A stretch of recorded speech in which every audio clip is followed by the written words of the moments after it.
increases. What are the reasons why? The first reason is population keeps increasing, and as population keeps increasing, government must also increase its expenditure. As population keeps increasing, government must build more schools, more hospitals. Also urbanization, people moving from the rural areas to the urban areas. The urban areas will be overpopulated. So many people being in the urban areas. Because of that, the schools in the urban areas might not be enough. The hospitals in the urban areas might not be enough. Government must build some more. And developmental stages. At early stage, especially in developing countries, they are in the early stages of growth and development. Government is expected to provide infrastructure such as roads, because we don't have it, or we don't have good roads, schools, hospitals, and these will increase government expenditure with time. Over time, as the country develops, the focus is then shifted to other goods and services, usually regarding security, and that one also involves expenditure. So it depends on the developmental stage of the country. But with time, government expenditure keeps increasing. And also debt servicing. This one is more about developing countries. Most developing countries are unable to generate enough financial resources from taxation, from taxation that is internal.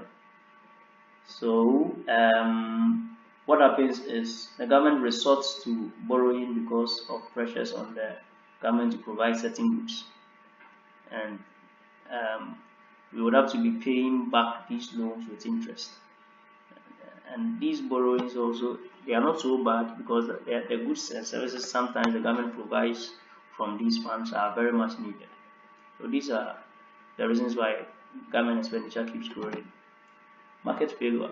Market failure refers to a situation, or refers to situations in which conditions necessary to achieve market efficient solution fail to exist.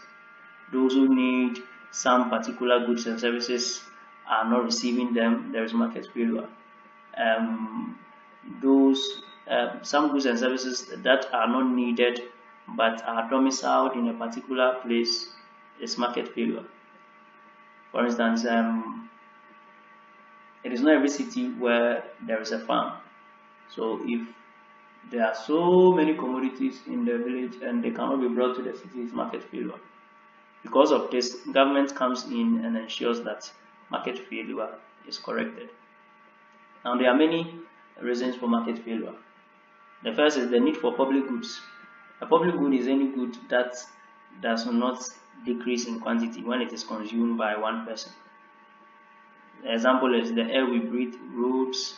When someone uses a road, the road does not decrease. If it is 1 meter, it's still 1 meter, so another person can use it. So some of the properties of public good is there is non-rival in consumption. Someone can consume it, another person can consume the same quantity. Unlike the food you eat, if you eat a full bowl of rice, the second person will have no rice to eat because you've eaten everything. So it's not a public good. But these public goods, most of the times, private individuals do not provide them, or because it will be very expensive and people will be incapacitated in a way. Assuming the roads in Ghana belong to a private individual, there will be a lot of toll booths, so that when you move maybe 3 meters, you have to pay for the movement you've done on the road. So government must come in and provide some of these things. That is to correct market failure. And also externalities. Externalities are the negativities or positivities from a business. So an externality occurs when an activity of one economic agent affects the other. If I produce goods and services and it has a negative effect on someone, it's a negative externality. So the government must come in and correct it. This one also results in market failure because there wouldn't be efficiency. The government must come in and ensure if you are producing, you are not supposed to pollute water bodies. If you are producing, you are not supposed to. Your production should not be to the detriment of your neighbor, so that there will be efficiency. If after producing all the goods we need, all our water bodies are also destroyed or polluted, what is the effect? Is it a positive effect or a negative effect? Like the galamsey. They are extracting gold, yes, which is good, but at the end, our water bodies are destroyed, our lands are destroyed. Government must ensure that they comply to particular rules and regulations. So that is also another reason. That is also another reason for market failure, and government corrects that. That is a need. That is one of the needs for the public sector to intervene. And also, some others are incomplete information. The government helps to get some information that are not complete. So in the government sector, is sometimes very expensive to get some information. So in the government sector, there are research departments that engage in these, and someone engaging in research might never be paid until the research becomes fruitful, and individuals might not want to do it. The government does it. So in the universities, if you are doing research, the government can give you so much money to be able to conduct that research. Private individuals are not likely to do that. Incomplete information can also result in market failure, because if you have incomplete information, there is likely not to be efficiency. You cannot use the resources you have to their optimum. Another reason is monopoly. That is an individual having the sole ownership or being the sole producer of a particular product. If someone gets monopolistic power, the person might abuse it, because he would resort to very high prices, and the poor cannot even buy bread to eat. So the government will then come in and ensure that there isn't any monopoly, or if there is, the government will be the monopolist.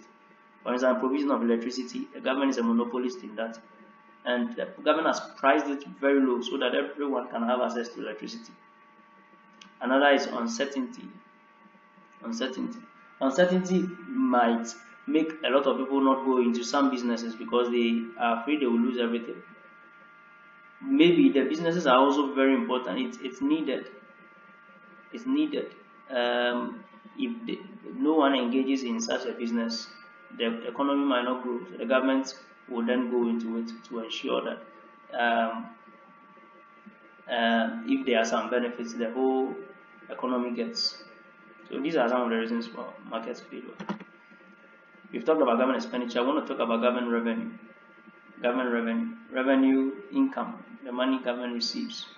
There are two main categories. We have the tax revenue and the non-tax revenue.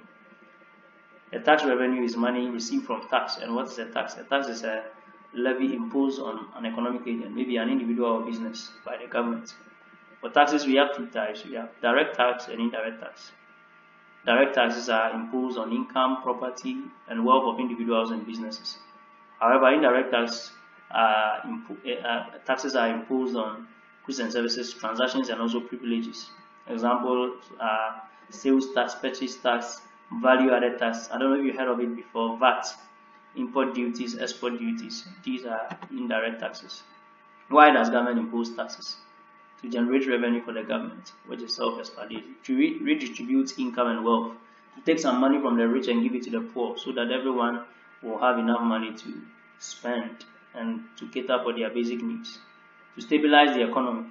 To ensure that inflation is low, the economy is growing, economic growth, and things are good in the economy. So these are some of the reasons why government imposes tax. For instance, if the government wants to check inflation, what the government will do is that the government will increase taxes. When you increase tax, you take a lot of money from the hands of the public, so they don't have enough money to spend. Remember, inflation, one of the reasons or causes of inflation is when more money is chasing few goods. So increasing taxes can check inflation, and also to correct market failure. So if the government wants to discourage an activity like galamsey, the government can place a very high tax on it so that no one will be willing to do it. By that, the government is ensuring that there is efficiency. You don't engage in an activity that will destroy the land and will result in a market failure. The government also imposes tax to dissuade people from harmful behaviors. So a lot of people smoke cigarettes. The government can decide that cigarettes, when you import it, I will place a very high tax on it. So cigarettes will be very expensive. If one stroll of cigarette is about 1,000 cedis, who will buy? The government can do that to discourage or to dissuade people from harmful behavior. And the last is to create employment opportunities. So increasing taxes will give government enough money to establish other companies that will employ more people. So these are some of the reasons.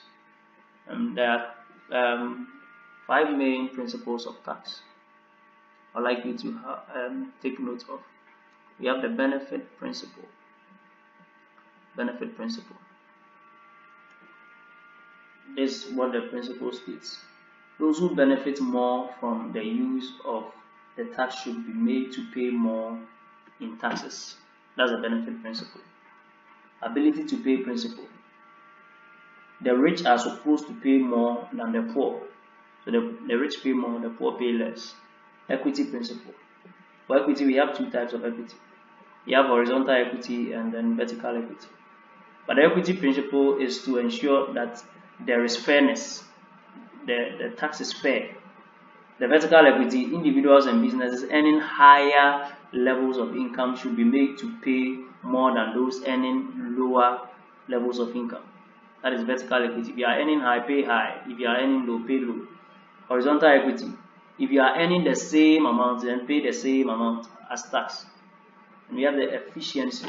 Efficiency, the principle states that or requires that various costs and losses associated with the tax should be brought to their minimum. So it shouldn't be that the cost of going to collect the tax is higher than the money itself you receive. No. So that is the efficiency principle. And the last is simplicity and transparency. Goods should be made taxes should be made simple to apply, and its design and implementation must be transparent. So people should be able to understand it, and they should be able to know that, oh, this is the amount I'm supposed to pay. I understand it. If it is not so, a lot of people will not be willing to pay. So non-tax revenue, we have loans. All these revenues are not gotten from tax. Profit of state enterprises, fees, fines, and other charges. When the government charges you or fines you, the court fines you, the government receives the money, and it's an non-tax revenue. Grants, financial aid from donors. If the government receives, for instance, if a developing country receives money from a donor, a developed country or a multinational organization like World Bank, for free or at a very low interest, is also a revenue. Royalties. So countries that are endowed with natural resources and are extracting them are able to collect some non-tax revenue from their operations. For instance, if you try to mine at a place, you are supposed to pay some payments called royalties, because you are extracting a natural resource. And also sale of state assets. There are some state assets that are sometimes sold. Like Ghana, we had Ghana Telecom and it was sold to Vodafone. The money we receive is a non-tax revenue. And sale of confiscated properties or assets. If the government seizes your property and sells it, it goes to the government as a non-tax revenue. Thank you. Have a good time. Please ask your questions on WhatsApp. Great. Bye-bye.